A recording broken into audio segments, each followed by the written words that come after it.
En 1947, Estados Unidos envió la mayor expedición militar de la historia a un continente deshabitado.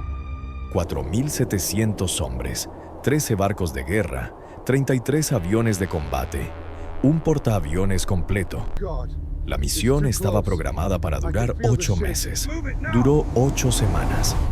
Y cuando el almirante Richard Byrd regresó a casa, dijo algo que los periódicos norteamericanos se negaron a publicar. Pero un diario chileno sí lo hizo. Sus palabras exactas fueron: en caso de una nueva guerra, Estados Unidos será atacado por objetos voladores que pueden volar de polo a velocidades increíbles. Ese hombre había visto algo en la Antártida, algo que lo persiguió hasta la tumba. Y lo que vamos a contarte ahora va a cambiar todo lo que creías saber sobre el continente más misterioso del planeta. Porque la Antártida no es lo que te dijeron. Nunca lo fue. Para entender qué encontró el almirante Byrd en 1947, primero necesitas saber qué estaba buscando.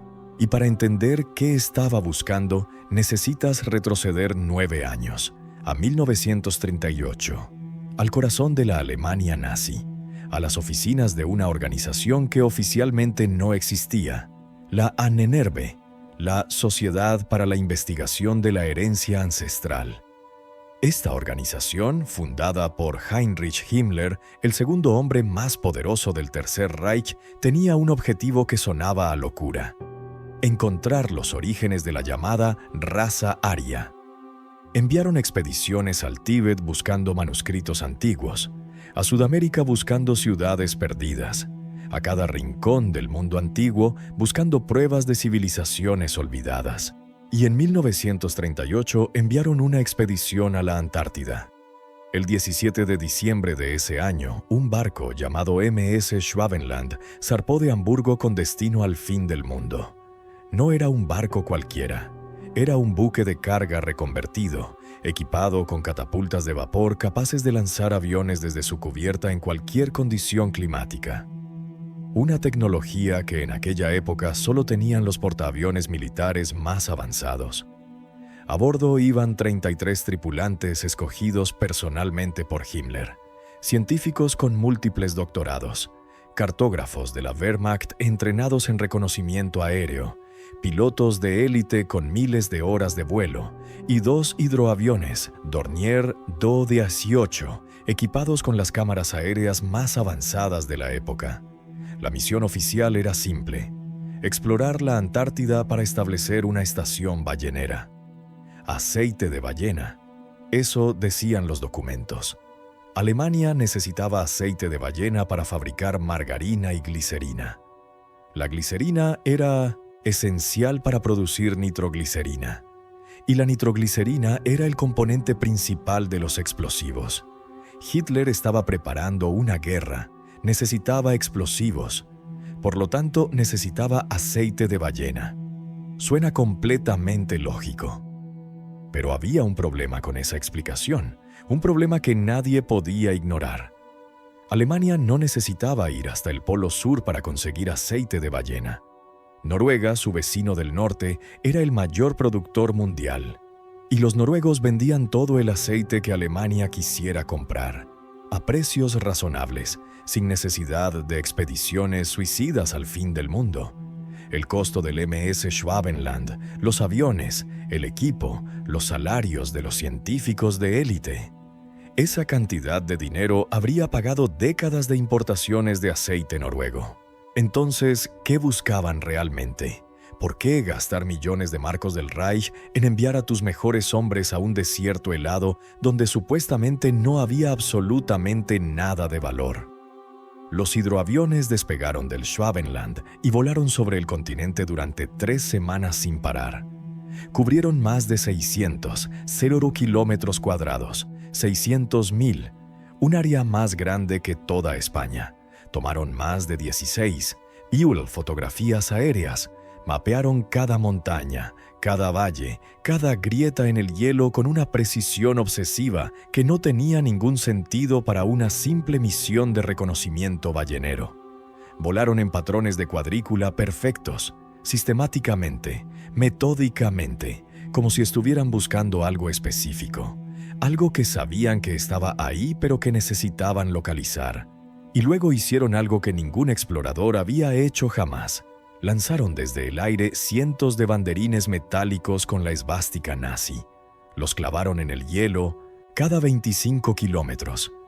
Cada banderín era una declaración de propiedad. Cada banderín marcaba territorio. Estaban reclamando formalmente esa tierra para el Tercer Reich. Lo llamaron Neuschwabenland, Nueva Suabia. 600.000 kilómetros cuadrados de hielo y roca que, según Adolf Hitler, ahora pertenecían a Alemania para siempre. Pero la pregunta sigue ahí, sin respuesta. ¿Por qué reclamar un territorio al otro lado del planeta? ¿Un territorio donde no podías enviar colonos porque morirían congelados? ¿Donde no podías extraer recursos porque estaban bajo 1 kilómetro de hielo? ¿Donde no podías construir nada útil para el esfuerzo de guerra, a menos que ya hubiera algo construido? A menos que supieras que había algo ahí que valía más que todo el aceite de ballena del mundo. Según los informes que sobrevivieron a la guerra, los pilotos alemanes reportaron haber descubierto algo que no esperaban encontrar. Áreas libres de hielo en medio del continente congelado. Zonas con lagos de agua templada donde la temperatura del aire era de 50 grados bajo cero. Regiones donde el termómetro marcaba valores inexplicablemente más cálidos que todo el entorno circundante. Y cavernas. Enormes cavernas naturales que se adentraban en las montañas hacia la oscuridad. El capitán Alfred Richer, comandante de la expedición, escribió en su informe clasificado algo que los historiadores oficiales prefieren no mencionar. Las formaciones geológicas que encontramos sugieren la existencia de sistemas subterráneos extensos, posiblemente habitables. Algunas cavernas mostraban signos de intervención que requieren investigación adicional. Intervención. Una palabra muy específica para un informe científico. ¿Qué significa intervención cuando hablas de cavernas en el lugar más remoto y deshabitado del planeta? ¿Encontraron algo que no era natural? ¿Encontraron algo que alguien había construido? Los nazis regresaron a Alemania en abril de 1939 con sus 16 fotografías, sus mapas detallados y sus informes clasificados que fueron directamente a las oficinas de Himmler. 5 meses después, Hitler invadió Polonia. La Segunda Guerra Mundial había comenzado. Y durante los siguientes 6 años, mientras el mundo ardía, Alemania nunca dejó de enviar recursos a la Antártida. Lo que voy a contarte ahora no aparece en los libros de historia. No lo encontrarás en Wikipedia. No lo enseñan en ninguna escuela ni universidad del mundo. Y hay una razón para eso. Porque si esta información fuera de conocimiento público, cambiaría todo lo que creemos saber sobre cómo terminó la Segunda Guerra Mundial. Está documentado. Está en los archivos navales que fueron desclasificados décadas después de la guerra.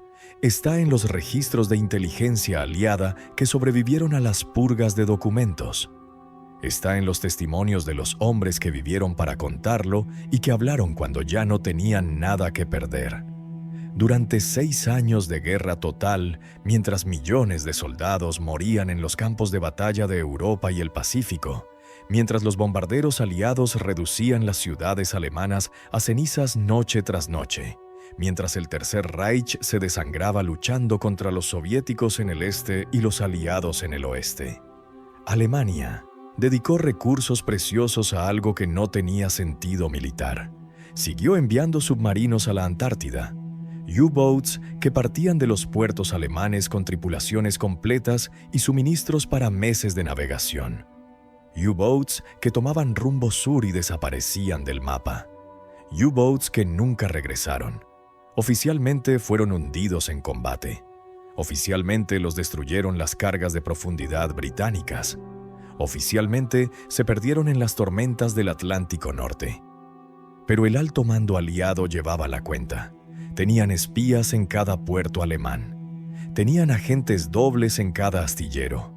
Habían descifrado los códigos Enigma y leían las comunicaciones nazis casi en tiempo real. Sabían exactamente cuántos submarinos tenía Alemania. Sabían cuántos se construían cada mes. Sabían cuáles habían sido hundidos y dónde. Y cuando terminó la guerra, cuando hicieron el inventario final, las cuentas no cuadraban. Faltaban más de 100 submarinos. 100 U-boats que no habían sido hundidos en ninguna batalla registrada. 100 U-boats que no aparecían en ningún informe de pérdidas. 100 U-boats que simplemente habían desaparecido. Los historiadores los descartan como bajas no documentadas. Submarinos perdidos en tormentas que nadie vio. Submarinos hundidos en combates que nadie registró. Submarinos saboteados por sus tripulaciones para no caer en manos enemigas. Explicaciones convenientes. Explicaciones que se desmoronan cuando examinas lo que pasó el 17 de agosto de 1945. Ese día, 3 meses después de la rendición alemana, cuando se suponía que no quedaba un solo submarino nazi operativo en todo el planeta, 2 U-boats aparecieron de la nada en el puerto de Mar del Plata, Argentina, el U-530 y el U-977. Piensa en esto por un momento. La guerra había terminado en mayo. Alemania estaba ocupada por 4 ejércitos. Hitler llevaba muerto desde el 30 de abril. El Tercer Reich había dejado de existir. Todos los submarinos alemanes tenían órdenes de rendirse o ser hundidos, y de pronto en agosto, 2 submarinos emergen tranquilamente en un puerto sudamericano como si la guerra nunca hubiera terminado. ¿De dónde venían? ¿Dónde habían estado durante 3 meses? Las tripulaciones estaban demacradas, barbas de meses sin afeitar, uniformes destrozados por el uso continuo, ojos hundidos por el agotamiento y algo más, algo que los interrogadores describieron como perturbación profunda. Cuando los cuestionaron, dijeron que habían pasado todo ese tiempo navegando en círculos por el Atlántico Sur, sin rumbo fijo, sin propósito aparente, solo dando vueltas, esperando decidir qué hacer con sus vidas ahora que Alemania había perdido. Una historia conveniente. Una historia que no resiste el más mínimo análisis matemático. Un submarino tipo Sebeto tenía autonomía para 15 kilómetros. Sus tanques no daban para más, si habían navegado desde mayo hasta agosto dando vueltas. Necesitaban haber recorrido más de 30.000 kilómetros, el doble de lo que sus tanques permitían, donde repostaron combustible en un mundo donde ya no existía ninguna base alemana, donde consiguieron provisiones para 3 meses adicionales de navegación. Los interrogatorios duraron semanas. Inteligencia británica, estadounidense y soviética. Todas las técnicas disponibles, todas las presiones imaginables. Las respuestas que dieron nunca fueron desclasificadas. Piensa en eso.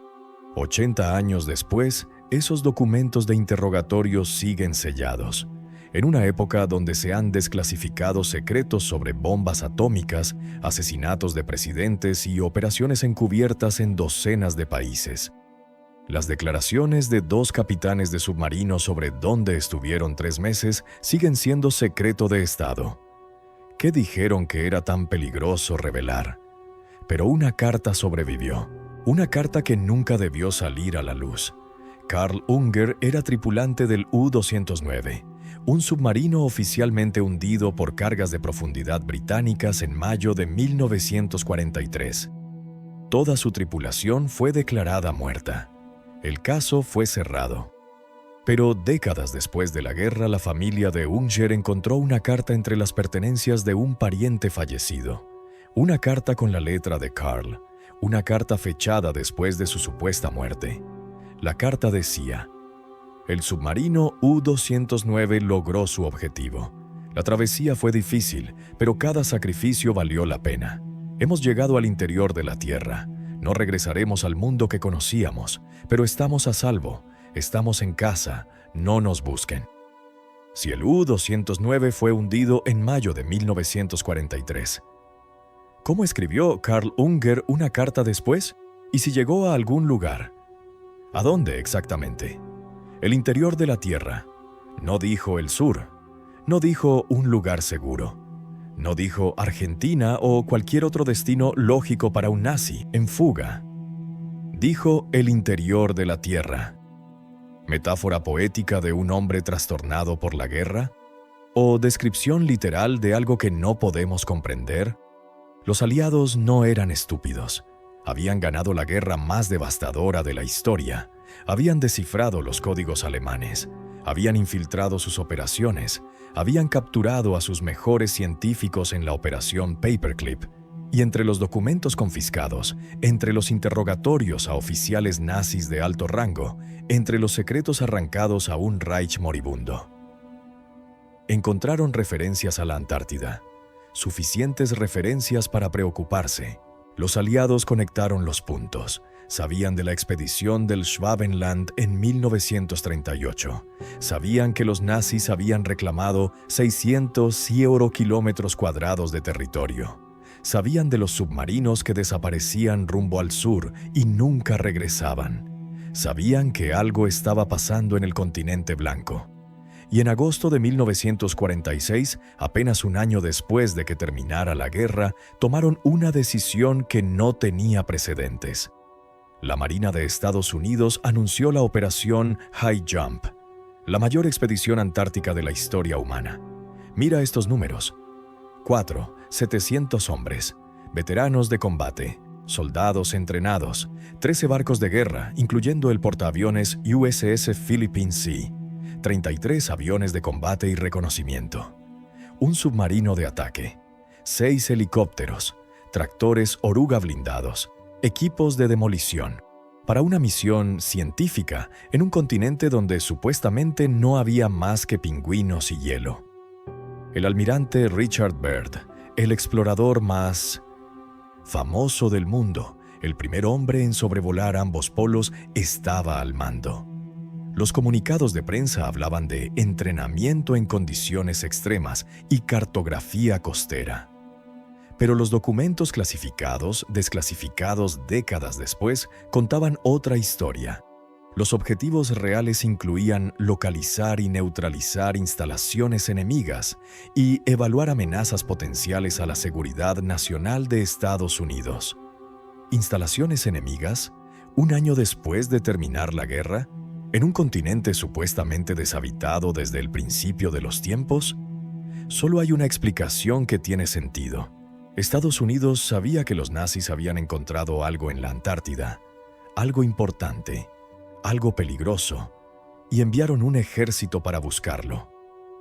La operación High Jump comenzó en diciembre de 1946. 4.700 hombres navegaron hacia lo desconocido. Llevaban provisiones para 8 meses, combustible para 8 meses, munición suficiente para una guerra pequeña. Tenían el mejor equipo militar del mundo, los mejores pilotos, los mejores marineros, los soldados más experimentados que habían sobrevivido a la Segunda Guerra Mundial. Nadie dudaba del éxito. Iban a encontrar lo que los nazis habían escondido. Iban a destruirlo. Iban a volver a casa como héroes. Eso era el plan. Y entonces, en febrero de 1947, apenas 8 semanas después de que la flota llegara a las costas de la Antártida, sucedió algo que cambió todo. El almirante Richard Byrd ordenó la retirada inmediata. No una retirada parcial. No una reorganización táctica. Retirada total. Todos los barcos, todos los aviones, todos los hombres. De vuelta a Estados Unidos, inmediatamente. Una operación planificada para 8 meses, cancelada en 8 semanas, sin explicación pública, sin comunicados de prensa, sin conferencias para los periodistas que esperaban historias de triunfo. Solo silencio. Y rumores. Rumores de aviones perdidos. Rumores de bajas que no aparecieron en ningún informe oficial. Rumores de cosas que los hombres vieron pero que les ordenaron olvidar. ¿Qué encontraron en esas 8 semanas que los hizo huir? ¿Qué vio el almirante Byrd que lo cambió para siempre? ¿Por qué un héroe de guerra que había sobrevivido a los lugares más peligrosos del planeta ordenó la retirada ante un enemigo que supuestamente no existía? Y sobre todo, ¿Por qué, cuando finalmente habló sobre lo que vio, ningún periódico estadounidense quiso publicar sus palabras? Pero un diario chileno sí lo hizo, y lo que el almirante Byrd reveló en esa entrevista. Eso lo vas a descubrir ahora. La operación High Jump comenzó según lo planeado. Los barcos llegaron a las costas de la Antártida en enero de 1947. Los aviones despegaron para misiones de reconocimiento. Los equipos de tierra establecieron campamentos. Todo funcionaba como un reloj. Durante las primeras semanas, la expedición logró sus objetivos. Mapearon miles de kilómetros de costa. Tomaron más de 70 ceterofotografías aéreas. Establecieron la base Little America IV.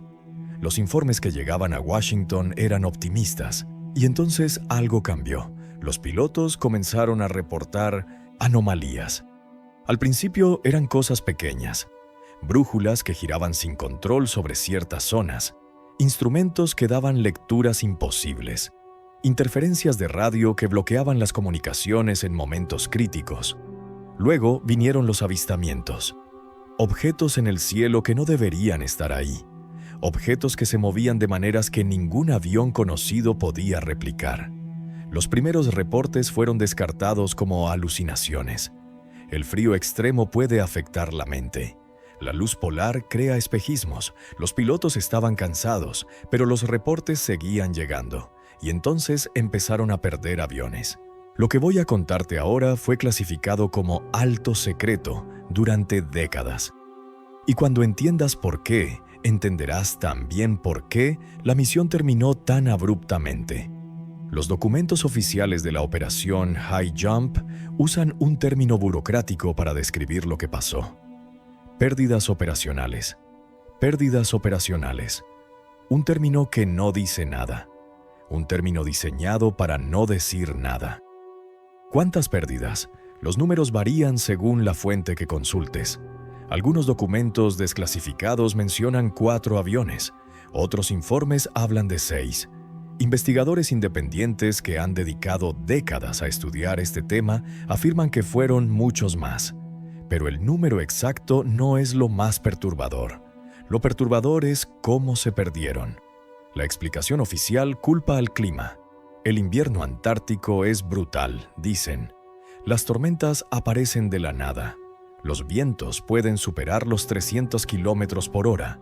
Un avión atrapado en esas condiciones no tiene ninguna oportunidad.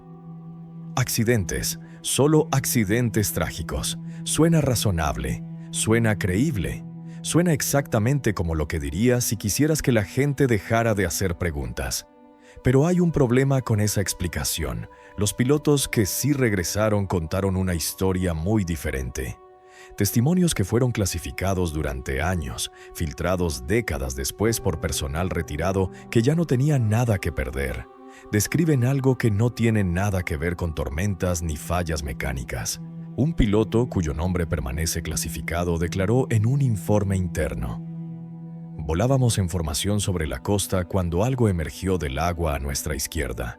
Al principio pensé que era un submarino saliendo a superficie. Estaba equivocado. El objeto se elevó del océano a una velocidad que no puedo describir con palabras. En segundos estaba a nuestra altura, y entonces disparó. Un rayo de luz impactó el ala del avión de mi compañero. No hubo explosión. El avión simplemente se desintegró, como si nunca hubiera existido. Otro testimonio describe una persecución. Nos siguieron durante 20 minutos. 2 objetos circulares, sin alas, sin ningún medio de propulsión visible. Volaban a velocidades que nuestros instrumentos no podían medir. Intenté evadir, pero cada maniobra que hacía, ellos la anticipaban. Era como si supieran lo que iba a hacer antes de que lo hiciera. Cuando finalmente se alejaron, mi copiloto estaba llorando. Nunca lo había visto. Llorar en combate contra los japoneses. Ciencia ficción. Eso es lo que suena. Pero el almirante Byrd no pensaba que era ficción. Y cuando finalmente habló, dejó claro que había visto algo que cambió todo lo que creía saber sobre el mundo. Cuando la flota regresó a Estados Unidos en marzo de 1947, Byrd fue recibido como un héroe. Las cámaras lo esperaban en el puerto. Los periodistas querían historias de aventura polar. Los editores querían titulares sobre el triunfo americano en la conquista del último continente. El público quería sentirse orgulloso de sus exploradores, pero Byrd no estaba de humor para celebraciones. Los que lo conocían, los que habían trabajado con él durante años, dijeron que algo había cambiado en él. El hombre que había conquistado ambos polos, el hombre que había sobrevivido a temperaturas de 60 grados bajo cero, el hombre que nunca había mostrado miedo ante nada. Ese hombre parecía perturbado, distraído, como si su mente estuviera en otro lugar, como si una parte de él se hubiera quedado en la Antártida. Los medios estadounidenses publicaron las historias que querían publicar. Historias de éxito, historias de mapas trazados y fotografías tomadas, historias de conocimiento científico que beneficiaría a la humanidad, historias seguras. Nadie mencionó los aviones perdidos. Nadie preguntó por las bajas. Nadie cuestionó por qué una misión de 8 meses había durado solo 8 semanas. Era como si hubiera un acuerdo tácito. No preguntar lo que no querían responder. Pero no todos los periodistas seguían ese acuerdo. El 5 de marzo de 1947, algo extraordinario sucedió a miles de kilómetros de Washington. Un periodista del diario chileno El Mercurio consiguió una entrevista exclusiva con el almirante. Chile tiene una larga historia con la Antártida. Reclama territorio ahí. Tiene bases de investigación. Los chilenos prestan atención a lo que pasa en el continente blanco. Y este periodista hizo las preguntas que nadie en Estados Unidos se atrevía a hacer. ¿Qué encontraron realmente en la Antártida? ¿Por qué terminó la misión antes de tiempo? ¿Qué vio usted ahí abajo, almirante? Y Byrd respondió. Sus palabras exactas, publicadas en El Mercurio y reproducidas por otros diarios sudamericanos, pero ignoradas completamente por la prensa estadounidense, fueron estas. Estados Unidos debe adoptar medidas de defensa contra la posibilidad de una invasión del país por aviones hostiles procedentes de las regiones polares. En caso de una nueva guerra, Estados Unidos será atacado por objetos voladores que pueden volar de polo a velocidades increíbles. Lee eso de nuevo. El explorador más respetado de Estados Unidos, un almirante condecorado, un héroe nacional, estaba advirtiendo públicamente que su país enfrentaba una amenaza desde los polos.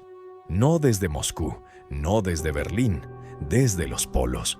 Y hablaba de objetos voladores que podían cruzar el planeta a velocidades increíbles. Esto fue en marzo de 1947, 4 meses antes del famoso incidente de Roswell. ¿Qué sabía Byrd que nosotros no sabemos? ¿Qué vio en la Antártida que lo convenció de que Estados Unidos estaba en peligro? ¿Y por qué ningún periódico estadounidense consideró que esas declaraciones merecían ser publicadas? El almirante Richard Byrd murió el 11 de marzo de 1957. Tenía 68 años. Su salud se había deteriorado en la última década. Algunos dicen que nunca se recuperó de lo que vio en la operación High Jump. Después de su muerte, su familia revisó sus pertenencias. Documentos, medallas, mapas, recuerdos de una vida dedicada a la exploración. Y entonces encontraron algo que no esperaban. Un diario personal. Un diario que no estaba en los archivos de la Marina. Un diario que nadie sabía que existía. Un diario que contenía la verdadera historia de lo que pasó el 19 de febrero de 1947. Lo que voy a contarte ahora ha sido descartado como ficción por los historiadores oficiales. Ha sido ridiculizado por los escépticos. Ha sido ignorado por los medios durante décadas, pero nunca ha sido refutado. Según ese diario, el 19 de febrero de 1947, mientras la operación High Jump estaba en pleno desarrollo, el almirante Byrd realizó un vuelo de reconocimiento que cambiaría su vida para siempre. Despegó a las 06:00 horas desde la base Little America. Volaba en un avión de reconocimiento con su copiloto y un operador de radio. La misión era rutinaria, cartografía aérea del interior del continente. Las primeras horas fueron normales. Sobrevolaron la barrera de hielo de Ross, fotografiaron las montañas transantárticas. Todo según el plan. Y entonces los instrumentos comenzaron a fallar. La brújula empezó a girar sin control. La aguja daba vueltas como si hubiera perdido el norte. Las lecturas de altitud no tenían sentido. Los giroscopios se volvieron locos. Byrd intentó establecer contacto por radio con la base, solo estática. Y entonces vio algo que desafiaba toda lógica. Según el diario, mientras volaba sobre el interior del continente, el paisaje comenzó a cambiar. El hielo blanco dio paso a algo diferente. Montañas que no deberían existir. Montañas cubiertas de vegetación, verde. En medio de la Antártida, Byrd escribió: «Las montañas tienen bosques, veo árboles. Hay un valle debajo de nosotros con un río que fluye hacia... no sé hacia dónde.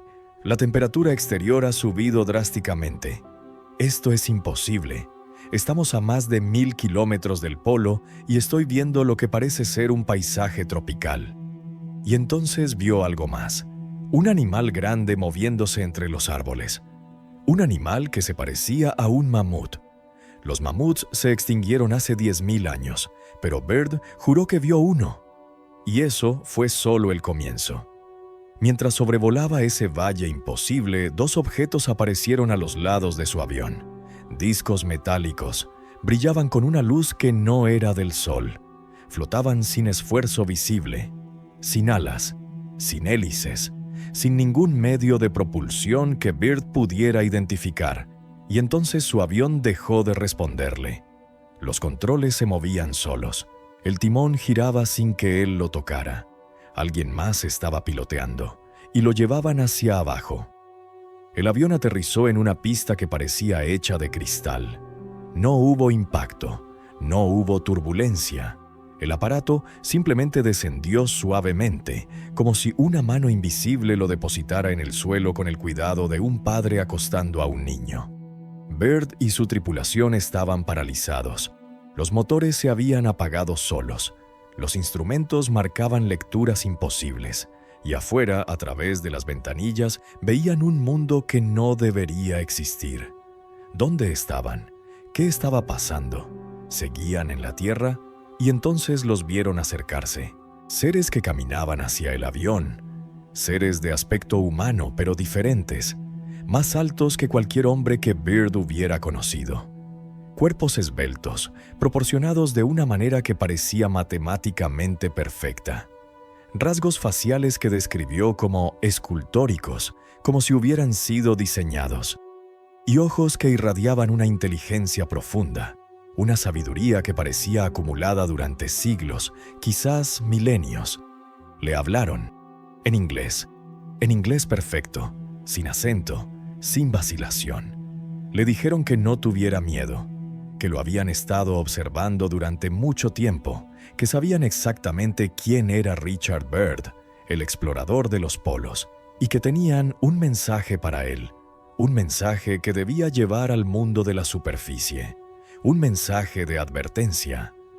Byrd fue escoltado no como prisionero, sino como invitado, a través de una ciudad que desafiaba toda descripción. Edificios que se elevaban hacia un cielo que no era el cielo que conocía.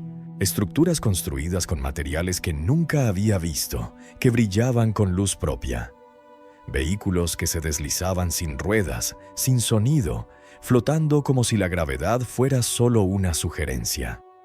Era tecnología que hacía parecer primitivos los mayores logros de la humanidad. Era tecnología que parecía magia. Y entonces lo llevaron ante alguien especial, alguien a quien llamaban el Maestro. El Maestro tenía una presencia que Byrd no pudo describir con palabras. No era intimidante, pero comandaba atención absoluta. No era amenazante, pero irradiaba un poder que hacía sentir pequeño todo lo que Byrd había logrado en su vida. Y el Maestro habló. Hemos permitido que entres aquí porque eres de carácter noble y bien conocido en el mundo de la superficie, almirante. Estamos preocupados por tu raza. Tu gente ha llegado al punto de no retorno. Hay entre ustedes quienes destruirían el mundo entero antes que renunciar al poder que creen tener. El maestro hablaba de las bombas atómicas. Hiroshima y Nagasaki habían sido destruidas apenas 2 años antes.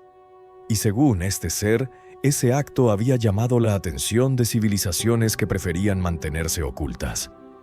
Intentamos contactar a tu raza después de las explosiones atómicas, continuó el maestro. Enviamos nuestros Flügelrats a la superficie. Queríamos advertirles del camino que estaban tomando. Pero nos recibieron con hostilidad. Fuimos perseguidos y atacados por sus aviones de combate. Flügelrats. Byrd anotó esa palabra en su diario. Flügelrats es una palabra alemana. Significa rueda voladora. ¿Por qué una civilización supuestamente ancestral, una civilización que existía antes que la humanidad conocida, usaría terminología alemana para describir sus naves? A menos que los nazis hubieran hecho contacto primero. A menos que la expedición de 1938 hubiera encontrado exactamente lo que buscaba. A menos que los submarinos que desaparecían rumbo al sur supieran exactamente a dónde iban. El diario de Byrd termina con una declaración que hiela la sangre. Dice que le ordenaron guardar silencio absoluto. Dice que le advirtieron que la humanidad no estaba lista para saber la verdad, que revelar lo que había visto causaría un pánico que destruiría el orden mundial, que los gobiernos colapsarían, que las religiones se fragmentarían, que la gente perdería toda fe en lo que creía saber. Y dice que cumplió su palabra. Durante 10 años, desde 1947 hasta su muerte en 1957, Richard Byrd guardó el secreto más grande de la historia. Se llevó a la tumba lo que había presenciado. Nunca habló de ello públicamente, pero dejó el diario. Lo dejó escondido entre sus pertenencias personales, donde sabía que su familia lo encontraría. Lo dejó como un seguro, como una póliza de verdad. Lo dejó para que alguien, algún día, pudiera contar lo que él no pudo contar, para que la verdad no muriera con él. ¿Es auténtico el diario? Los escépticos dicen que es una falsificación elaborada. Los historiadores oficiales dicen que es el delirio de un hombre enfermo. Los gobiernos no dicen nada, absolutamente nada. Pero ninguno de ellos puede explicar lo que cualquier persona puede ver en las imágenes satelitales de la Antártida. Estructuras que no deberían existir. Formaciones geométricas perfectas emergiendo del hielo. Pirámides. Pirámides más grandes que cualquier cosa que la humanidad haya construido. Y un mapa dibujado hace 500 años. Un mapa que muestra la Antártida tal como era antes de que el hielo la cubriera. Un mapa que es imposible según todo lo que nos han enseñado, pero que es completamente real. Y lo que ese mapa revela sobre quién estuvo en la Antártida antes que nosotros, sobre qué construyeron, sobre qué dejaron atrás. Eso es lo que viene ahora. En 2016, algo apareció en Google Earth que hizo que millones de personas perdieran el sueño. Imágenes satelitales de la Antártida mostraban algo que no debería estar ahí. Estructuras piramidales, emergiendo del hielo. Las fotografías se viralizaron en cuestión de horas. Foros de internet explotaron. Los videos en YouTube acumularon millones de vistas. La gente compartía las coordenadas y verificaba por sí misma. Y lo que veían era innegable. Formaciones geométricas perfectas. 4 lados simétricos, vértices definidos con precisión matemática, proporciones que recordaban inmediatamente a las pirámides de Giza. No era una pirámide, eran al menos 3, en diferentes ubicaciones del continente. La más grande tenía una base de aproximadamente 2 kilómetros, 2 kilómetros de lado. Para que entiendas lo que eso significa, la Gran Pirámide de Giza, la estructura más impresionante construida por la humanidad conocida, tiene una base de 230 metros. Estas estructuras antárticas eran casi 10 veces más grandes. 10 veces. Si fueron construidas, quien las construyó tenía capacidades que hacen parecer primitivos a los antiguos egipcios. Por supuesto, los científicos oficiales salieron inmediatamente a calmar las aguas. Dijeron que eran nunataks. Nunatak es un término geológico para los picos de roca que sobresalen del hielo en regiones glaciares. La erosión, dijeron, puede moldear estas rocas en formas que parecen geométricas, pero que son completamente naturales. Solo coincidencias, dijeron. Solo rocas con forma curiosa, dijeron. Nada que ver aquí. Sigan con sus vidas. Pero hay un problema con esa explicación, un problema que nadie quiere abordar. Si miraras las pirámides de Giza desde un satélite, sin saber nada sobre ellas, sin saber que fueron construidas por seres humanos hace 400-500 años, ¿qué verías? Verías montañas con forma piramidal. Y los mismos científicos podrían decir exactamente lo mismo. Son formaciones naturales erosionadas. La naturaleza crea formas geométricas todo el tiempo. No hay evidencia de construcción artificial. La diferencia es que en Giza podemos ir a verificar. Podemos tocar las piedras, podemos medir los bloques, podemos examinar las técnicas de construcción. En la Antártida no podemos. ¿Por qué? Porque nadie nos deja ir. Pero las pirámides no son la única evidencia de que algo estuvo en la Antártida antes que nosotros. Hay un documento que ha perturbado a historiadores, cartógrafos y científicos durante casi un siglo. Un documento que desafía todo lo que creemos saber sobre la historia humana. Un mapa. Un mapa que, según las leyes de la historia oficial, no debería existir. En 1929, un investigador turco llamado Halil Edhem revisaba archivos antiguos en el Palacio Topkapi de Estambul. Era un trabajo rutinario. Catalogar documentos viejos. Preservar la historia otomana. Y entonces encontró algo entre los documentos polvorientos que lo dejó sin palabras. Un mapa dibujado en piel de gacela, fechado en 1513, firmado por un almirante otomano llamado Piri Reis. Piri Reis no era ningún charlatán ni ningún loco. Era uno de los navegantes más respetados de su época. Había comandado flotas en el Mediterráneo. Había escrito tratados de navegación que se usaron durante siglos. Era un cartógrafo meticuloso, un científico en una era de superstición, un hombre cuya reputación dependía de la precisión de su trabajo. Y su mapa mostraba algo que no tenía derecho a mostrar. Las costas de América del Sur aparecían con una precisión asombrosa. Brasil, Argentina, las Islas Malvinas, el Río de la Plata, todo dibujado con exactitud apenas 2 décadas después de que Colón llegara al Caribe, cuando la mayor parte del continente seguía sin explorar por europeos. Impresionante, pero quizás explicable. Los navegantes compartían información. Los mapas portugueses y españoles circulaban en los puertos. La información viajaba. Pero había algo más en el mapa de Piri Reis. Algo que no podía explicarse con el intercambio de información entre navegantes europeos. En la parte inferior del mapa, claramente delineada con el mismo cuidado y precisión que el resto, aparecía otra masa de tierra. Una costa que se extendía hacia el sur desde Sudamérica, montañas dibujadas con detalle, ríos que fluían hacia el mar, bahías y penínsulas marcadas con precisión. Era la costa norte de la Antártida. Y aquí es donde la historia oficial se desmorona, completamente.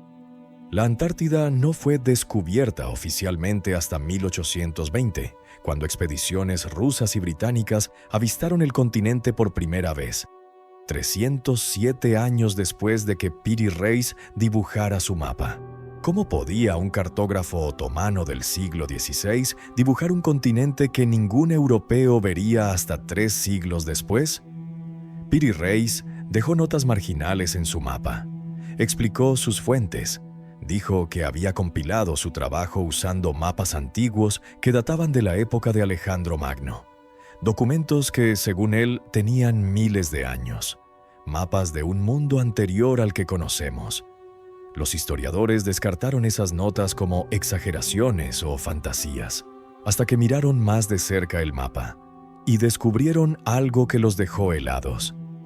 El mapa de Piri Reis no muestra la Antártida como la conocemos hoy, no muestra un continente cubierto de hielo, muestra la costa de la Antártida sin hielo, muestra ríos fluyendo hacia el mar, muestra la topografía de la Tierra tal como sería si no hubiera 1,5 kilómetros de hielo sobre ella.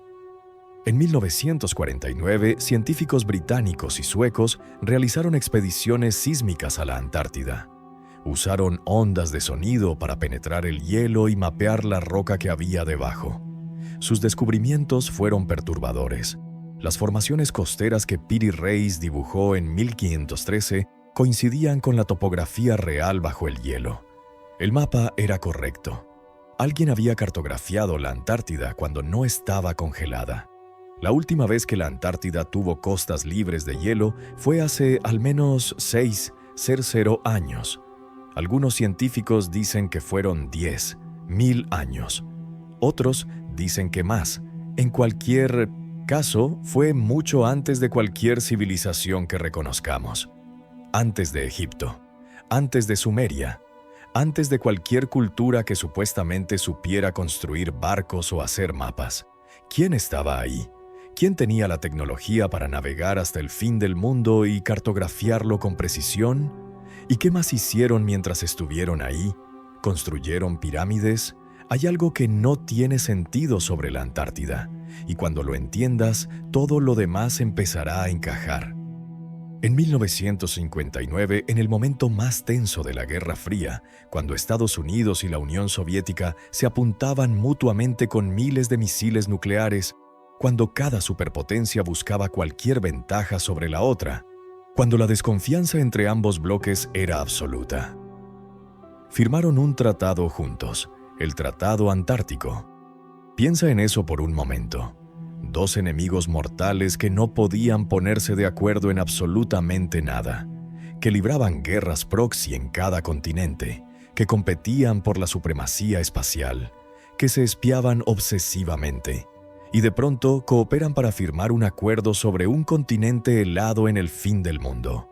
No solo ellos, también Francia, Reino Unido, Argentina, Australia, Chile, Nueva Zelanda, Sudáfrica, Bélgica, Japón y Noruega. 12 países que en muchos casos tenían conflictos entre sí. Todos de acuerdo. ¿Sobre qué? El tratado establecía que la Antártida sería una zona desmilitarizada. Ningún país podía establecer bases militares. Ningún país podía hacer pruebas de armas. Ningún país podía reclamar soberanía permanente sobre el territorio. Suena noble. El tratado también establecía que la Antártida solo podía usarse para investigación científica pacífica. Los científicos de Misiastam, todos los países podían colaborar. El conocimiento sería compartido. Suena idealista, pero el tratado también establecía algo más, algo que casi nadie menciona. Establecía restricciones estrictas sobre quién podía ir a la Antártida y qué podían hacer ahí. No puedes simplemente comprar un boleto y explorar el continente. No puedes ir donde quieras. No puedes investigar lo que quieras. Cada expedición debe ser autorizada. Cada proyecto debe ser aprobado. Cada movimiento es monitoreado. ¿Por protección ambiental? Eso dicen. Pero el Ártico tiene un ecosistema igual de frágil. Osos polares, focas, morsas, poblaciones indígenas. Y no hay ningún tratado que restrinja su exploración. Puedes ir al Polo Norte cuando quieras. Puedes explorarlo con libertad. ¿Por qué la Antártida es diferente? ¿Qué hay ahí que 12 países enemigos decidieron sellar juntos? ¿Qué encontraron que era tan importante que preferían cooperar a competir? El tratado ha sido renovado varias veces. Hoy lo han firmado 54 países. 54 países de acuerdo en mantener la Antártida. ¿Qué? ¿Protegida o sellada? Si la Antártida es solo hielo y pingüinos, si no hay nada ahí que valga la pena ver, si es simplemente un desierto congelado sin importancia. ¿Por qué las personas más poderosas del planeta siguen peregrinando ahí? En 2016, algo extraño comenzó a pasar. Una procesión de figuras influyentes empezó a viajar al continente prohibido. Políticos, astronautas, líderes religiosos, multimillonarios. Personas cuyas agendas están programadas con años de anticipación, que no tienen tiempo para nada frívolo. Y de pronto, todos encontraron tiempo para ir al fin del mundo.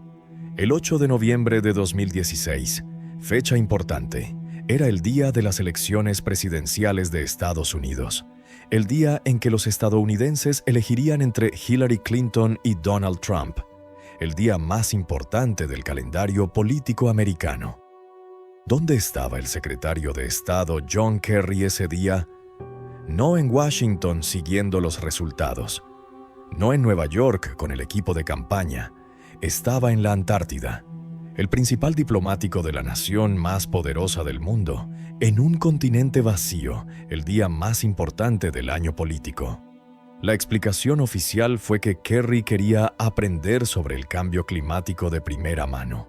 John Kerry había sido senador durante décadas, había participado en cumbres climáticas internacionales, tenía acceso a los mejores científicos del mundo. ¿Necesitaba ir personalmente al Polo Sur para entender el calentamiento global? ¿Ese día específicamente? Pero Kerry no fue el único. Semanas después, Buzz Aldrin viajó a la Antártida, el segundo ser humano en pisar la Luna. Un héroe americano, una leyenda viva de la exploración espacial. Tenía 86 años. 86 años. Piensa en eso. Los médicos desaconsejan enérgicamente que personas mayores de 75 años viajen a zonas de altitud extrema y temperaturas bajo cero. El corazón no puede manejar ese estrés. Los pulmones fallan. El riesgo de muerte es altísimo. Pero Aldrin insistió en ir. ¿Por qué? ¿Qué puede haber en un continente helado que haga que un hombre de 86 años arriesgue su vida para verlo? Y lo que pasó después nadie lo ha explicado satisfactoriamente. El 1 de diciembre de 2016, Buzz Aldrin fue evacuado de emergencia de la Antártida. No fue una evacuación planificada, fue una emergencia médica. Lo sacaron en un avión de la Guardia Nacional de Nueva Zelanda, lo más rápido que pudieron. Lo trasladaron de urgencia a un hospital en Christchurch y luego a Estados Unidos. La razón oficial fue acumulación de líquido en los pulmones, edema pulmonar. Una condición seria, especialmente a esa edad. Pero antes de que lo evacuaran, antes de que los médicos lo sedaran para el vuelo, Buzz Aldrin hizo algo extraño. Tomó su teléfono y publicó en Twitter una fotografía de una montaña antártica. Una montaña con una forma extraña, triangular, casi piramidal. Y debajo de la foto 4 palabras: We are all in danger. It is evil itself. Todos estamos en peligro. Es el mal mismo. El mal mismo, no algo peligroso, no algo preocupante. El mal mismo. Buzz Aldrin. Un hombre que caminó sobre la Luna cuando la humanidad entera contenía la respiración. Un hombre que flotó en el vacío infinito del espacio, a 384, 0 kilómetros de casa. Un hombre que había enfrentado la muerte más de una vez y nunca había mostrado miedo. ¿Qué vio en la Antártida que lo hizo escribir esas palabras? ¿Qué puede aterrorizar a alguien que ha mirado al abismo del espacio? El tuit fue borrado horas después. Su familia emitió un comunicado diciendo que la cuenta había sido hackeada. Un hacker que accede a la cuenta de Buzz Aldrin publica una foto críptica de la Antártida con una advertencia ominosa y luego desaparece sin robar nada, sin pedir dinero, sin causar ningún otro daño. ¿Qué clase de hacker opera así? ¿O es más fácil creer que Aldrin realmente escribió ese mensaje y alguien lo obligó a borrarlo? El mismo año, el patriarca Kirill de Moscú visitó la Antártida, el líder de la Iglesia Ortodoxa rusa. Tenía 70 años. ¿Qué hacía un líder religioso de esa edad en el continente más peligroso del planeta? Klaus Schwab, fundador del Foro Económico Mundial, también fue. El príncipe Harry de Inglaterra, ejecutivos de las compañías tecnológicas más poderosas del mundo. Todos en 2016, todos al mismo lugar. ¿Coincidencia o convocatoria?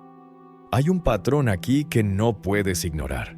Cada vez que alguien encuentra algo extraño en la Antártida, la información desaparece. Byrd fue silenciado hasta su muerte. Aldrin tuvo que retractarse de su mensaje. Las imágenes de las pirámides fueron explicadas como rocas naturales que nadie puede ir a verificar. El mapa de Piri Reis fue descartado como curiosidad histórica. El Tratado Antártico asegura que nadie pueda explorar libremente si no hay nada que ocultar.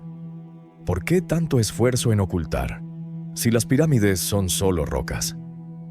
¿Por qué no enviar un equipo con cámaras a filmarlas de cerca y terminar con las especulaciones? Si el diario de Byrd es falso, ¿por qué ningún gobierno lo ha desmentido oficialmente? Algo está pasando en la Antártida, algo que los más poderosos del mundo necesitan ver con sus propios ojos, algo que justifica tratados entre enemigos, algo que ha estado oculto bajo el hielo durante milenios. Y aquí viene lo que nadie quiere que sepas. El hielo se está derritiendo, más rápido que nunca en la historia registrada. Y cada año que pasa, más de lo que está oculto queda expuesto. Los satélites han detectado anomalías, estructuras emergiendo donde antes solo había blanco, señales térmicas donde debería haber solo frío, y algo más. Algo bajo el hielo de la Tierra de Wilkes, una anomalía de 480 kilómetros de diámetro, algo tan masivo que está alterando el campo gravitacional de toda la región. Algo que no es roca, algo que no es hielo, algo que los científicos no pueden explicar, y algo que, según ciertos informes clasificados, está activo. En 2006, un equipo de científicos de la Universidad Estatal de Ohio publicó un descubrimiento que debería haber cambiado nuestra comprensión del planeta. Un descubrimiento que debería haber sido portada en todos los periódicos del mundo. No lo fue. Casi nadie habló de ello. Y cuando entiendas qué encontraron, entenderás por qué. Usando datos de satélites de gravimetría, el equipo detectó algo bajo el hielo de la Antártida Oriental que desafiaba toda explicación. Una anomalía. En una región remota llamada Tierra de Wilkes, una anomalía gravitacional. Eso significa que algo enterrado bajo el hielo es tan masivo, tan extraordinariamente denso, que está literalmente deformando el campo gravitacional de toda la región. Los satélites que pasan sobre esa zona sienten una atracción diferente, como si algo gigantesco los estuviera jalando hacia abajo. La anomalía tiene aproximadamente 480 kilómetros de diámetro. 480 kilómetros. Para que dimensiones lo que eso significa, es casi la distancia de Madrid a Barcelona. Es más grande que muchos países. Es la estructura más grande jamás detectada bajo cualquier superficie terrestre en la historia de la humanidad. Y está enterrada bajo más de 1,5 kilómetros de hielo. Invisible, inaccesible, esperando. ¿Qué puede ser tan masivo? La explicación oficial, la que encontrarás si buscas en Google, es que se trata de un cráter de impacto. Un asteroide gigantesco que golpeó la Tierra hace 250 millones de años y dejó una cicatriz colosal. Suena científico, suena razonable, suena exactamente como lo que dirías si quisieras que la gente dejara de hacer preguntas. Pero hay un problema con esa explicación. Un problema de física básica que cualquier estudiante de secundaria puede entender. Los cráteres de impacto son depresiones, son huecos, son lugares donde la roca fue vaporizada y lanzada al espacio por la fuerza del impacto. Por definición, un cráter tiene menos masa que el terreno que lo rodea. Menos masa significa menos gravedad. Un cráter debería tener una anomalía gravitacional negativa. Debería atraer menos, no más, pero la anomalía de Wilkes Land tiene más gravedad. Atrae los satélites con más fuerza que cualquier terreno circundante. No es un cráter, es algo denso, algo sólido, algo que no debería estar ahí. qué puede tener 480 kilómetros de diámetro y estar hecho de un material más denso que la roca? Ninguna formación geológica conocida, ningún proceso natural que la ciencia haya documentado. Nada, a menos que no sea natural en absoluto. El hielo antártico se está derritiendo. Eso no es teoría, no es alarmismo, no es política. Es un hecho medible que cualquier científico del planeta puede verificar. Cada año desaparecen miles de millones de toneladas de hielo. Plataformas que existieron durante milenios se están desintegrando. Glaciares que parecían eternos están retrocediendo a velocidades que ningún modelo predijo. El hielo que ha cubierto la Antártida durante miles de años está desapareciendo. Y mientras desaparece, cosas están quedando expuestas. Cosas que estaban ocultas. Cosas que nadie esperaba encontrar. En 2012, analistas de imágenes satelitales comenzaron a notar algo extraño en las fotografías de la Antártida Oriental. Estructuras, formas que no estaban en imágenes anteriores, formas que el hielo había mantenido ocultas, formas que ahora con el derretimiento estaban emergiendo a la superficie. La primera estructura identificada tenía aproximadamente 300 metros de largo, bordes rectos, ángulos definidos, geometría que no ocurre en la naturaleza. Las formaciones naturales no tienen bordes rectos. La erosión no crea ángulos de 90 grados. El viento y el hielo producen formas irregulares, curvas, caóticas. Lo que estaba emergiendo tenía la geometría de algo construido. Las imágenes se filtraron a Internet, se viralizaron, y semanas después, la zona fue reclasificada como Área de Administración Especial.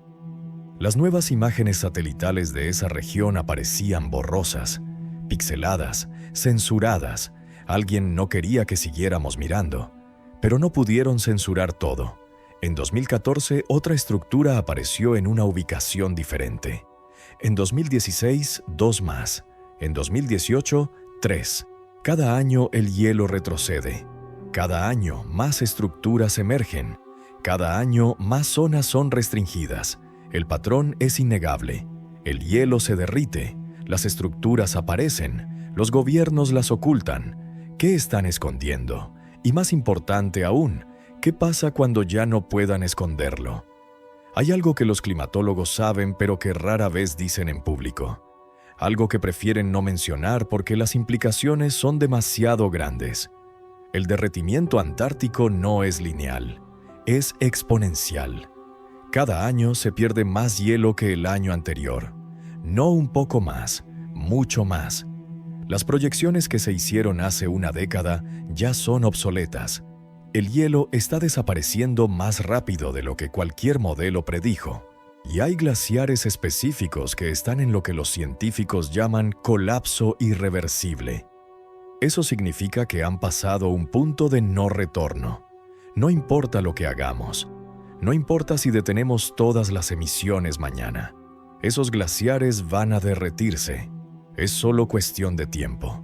Y uno de esos glaciares está directamente sobre la anomalía de Wilkes Land. ¿Entiendes lo que eso significa?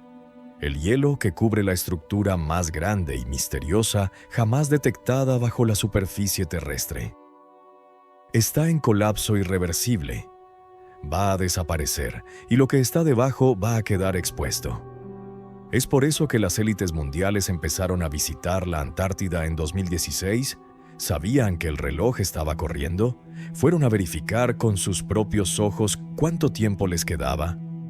John Kerry, Buzz Aldrin, el patriarca Kirill, Klaus Schwab, todos en 2016, el año en que el colapso se aceleró, el año en que las primeras estructuras comenzaron a emerger.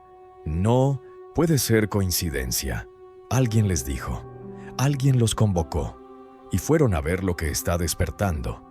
Hay rumores que circulan en círculos de inteligencia desde hace años, rumores que nunca se confirman. Rumores que nunca se desmienten. Rumores sobre lo que realmente hay bajo el hielo de la tierra de Wilkes. Según fuentes que han permanecido anónimas por razones obvias, en algún momento de la última década, un equipo especializado logró penetrar el hielo sobre la anomalía. No era una expedición científica ordinaria. No buscaban núcleos de hielo para estudiar el clima. No investigaban microbios prehistóricos. Buscaban la anomalía y la encontraron. A más de 1 kilómetro de profundidad, sus instrumentos de perforación golpearon algo sólido. Algo que no era roca. Algo que no era hielo. Una superficie.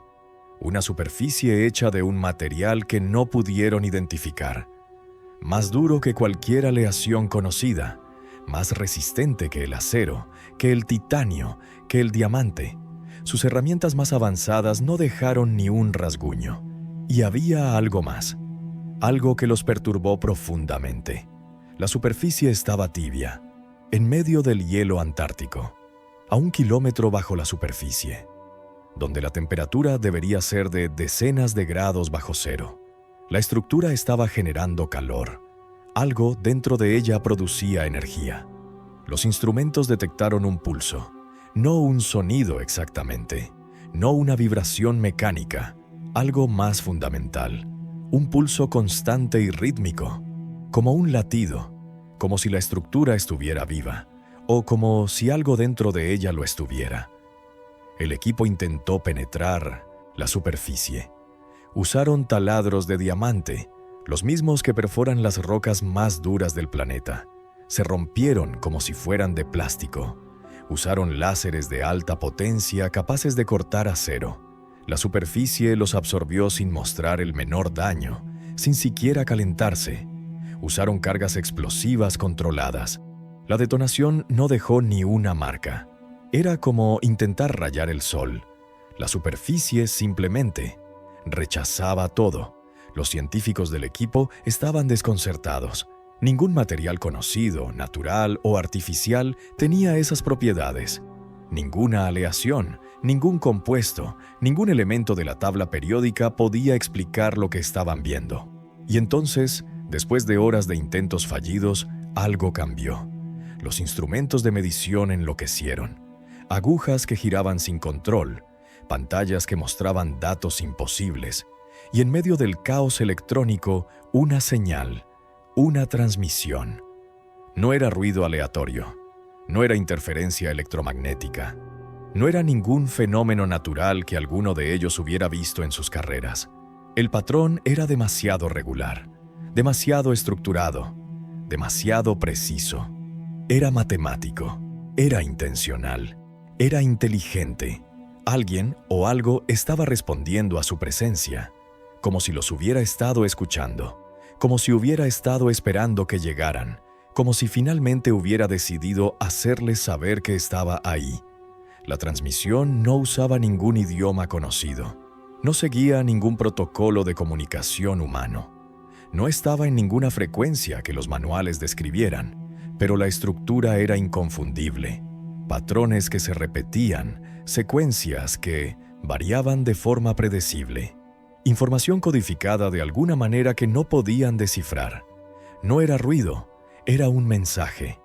Según los rumores, el equipo recibió órdenes inmediatas de retirarse, no de investigar más, no de intentar descifrar la señal. Retirarse, inmediatamente. El proyecto fue clasificado al nivel más alto que existe, por encima de secreto, por encima de alto secreto, en un nivel que oficialmente no tiene nombre. Y en los informes internos dejaron de referirse a la anomalía como formación geológica, o estructura, o objeto. Empezaron a llamarla la entidad. Entidad, no objeto, no estructura, no artefacto, no descubrimiento. Entidad, una palabra que implica agencia, una palabra que implica conciencia, una palabra que implica que lo que está ahí abajo no es algo, es alguien. Y ese alguien sabe que lo encontraron. Ahora vas a ver el panorama completo. 1938. Los nazis envían una expedición masiva a la Antártida. Reclaman 600 kilómetros cuadrados. Encuentran cavernas calientes. Encuentran algo que los obsesiona. 1939-1945. Durante toda la guerra, mientras Alemania se desangra en múltiples frentes, siguen enviando submarinos al Polo Sur. Submarinos que nunca regresan. Submarinos que supuestamente llegan al interior de la Tierra. 1947. Estados Unidos envía 700 hombres a buscar lo que los nazis encontraron. La misión, de 8 meses, termina en 8 semanas. El almirante Byrd habla de objetos voladores que vuelan de polo a polo. Escribe en su diario sobre una civilización bajo el hielo que le advierte sobre las bombas atómicas. 1959. En plena Guerra Fría, enemigos mortales firman juntos el Tratado Antártico. Sellan el continente, prohíben la exploración libre. 2006. Los satélites detectan una anomalía de 480 kilómetros bajo el hielo. Algo más denso que la roca, algo que altera la gravedad. 2016. El hielo comienza a derretirse a velocidad récord. Las élites mundiales peregrinan a la Antártida. Buzz Aldrin escribe: «Es el mal mismo y es evacuado de emergencia». Estructuras comienzan a emerger del hielo. 2024. El derretimiento continúa acelerándose. Más estructuras aparecen. Las zonas restringidas se multiplican. Los rumores hablan de una entidad que ha respondido.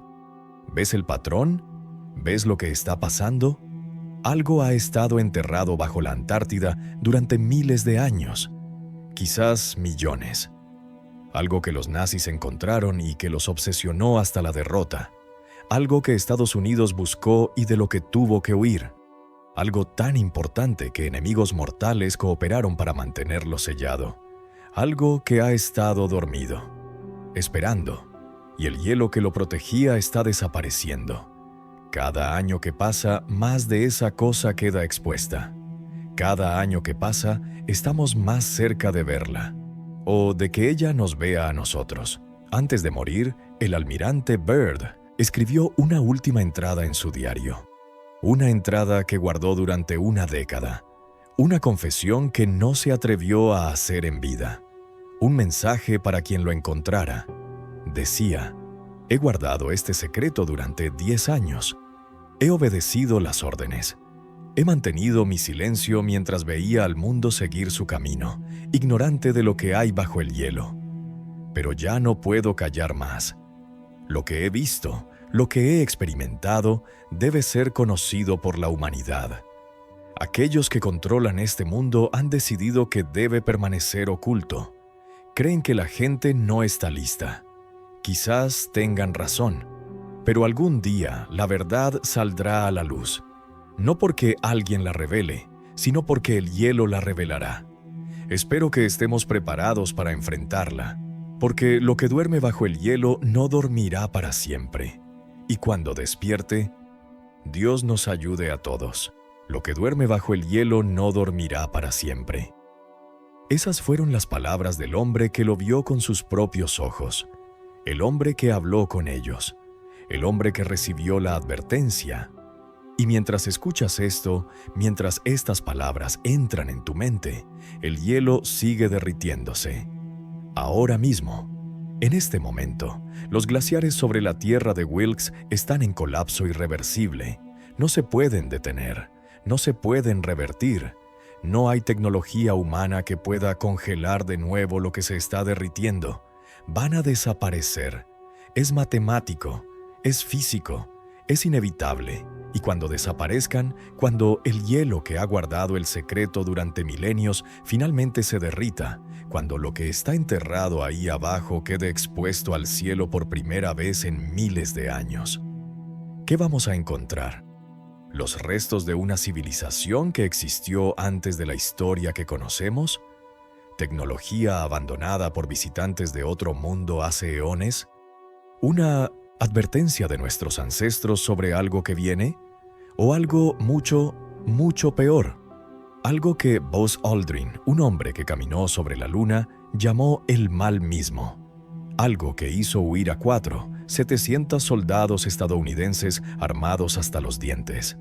Algo que 54 países, incluidos enemigos mortales, acordaron mantener sellado. Algo que ha estado esperando bajo el hielo durante más tiempo del que la humanidad ha existido. Latiendo, generando energía, respondiendo a quienes se acercan. El almirante Byrd lo vio en 1947. Los nazis lo buscaron desde 1938. Las élites mundiales lo están vigilando ahora mismo. Y tú acabas de descubrir que existe. Ahora lo sabes, ahora eres parte de los que saben. La pregunta ya no es si el secreto será revelado. El hielo se derrite. Cada día, cada hora, cada minuto. Es inevitable. La pregunta es ¿cuándo? ¿Y qué pasará cuando lo que ha estado dormido durante milenios, lo que ha estado esperando en la oscuridad bajo 1 kilómetro de hielo, lo que respondió cuando los humanos finalmente lo encontraron, finalmente despierte? Porque hay algo bajo el hielo de la Antártida, algo antiguo, algo enorme, algo que late como un corazón, algo que ha estado esperando, y su tiempo está llegando.